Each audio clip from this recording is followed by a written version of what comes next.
জিৎ পুরো নাম জিতেন্দ্র মদনানি, ভারতের বিশেষত পশ্চিম বাংলার একজন বিখ্যাত অভিনেতা। তিনি 2002 সালে তার অভিনীত সাথী ছবির জন্য BFJতে সবচেয়ে প্রতিজ্ঞাবদ্ধ অভিনেতার পুরস্কার পান। এই ছবিটি বাণিজ্যিক সাফল্য লাভ করে। তিনি টলিউডের সর্বোচ্চ হিট ছবিতে অভিনয়ের গৌরব অর্জন করেন। এই ছবিগুলোর মধ্যে উল্লেখযোগ্য ছবি হল সাথী, জোশ, শত্রু, দুই পৃথিবী, ফাইটার, পাওয়ার, বচ্চন, 100% লাভ এবং 2012 সালে মুক্তিপ্রাপ্ত রেকর্ড করা ছবি আওয়ারা।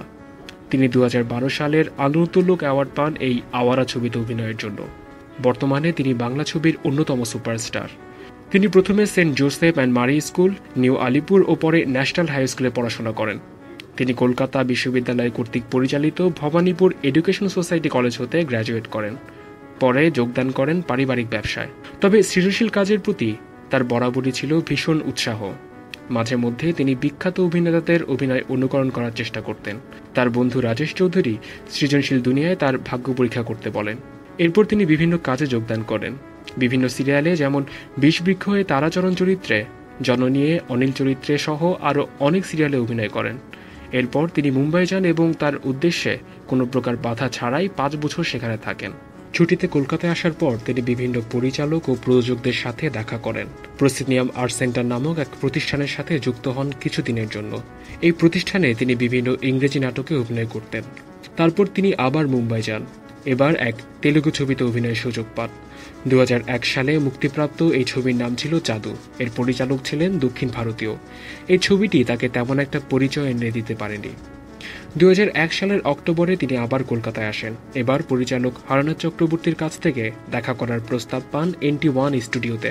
তার কাছ থেকে তিনি 2002 সালে মুক্তিপ্রাপ্ত সাথী ছবিতে অভিনয়ের প্রস্তাব পান এবং এই ছবির দৃশ্যায়ন শুরু হয় 15 জানুয়ারি 2002 থেকে। এই ছবি জিতকে বাংলা ছবির জগতে এক বিশেষ স্থান করে দেয়।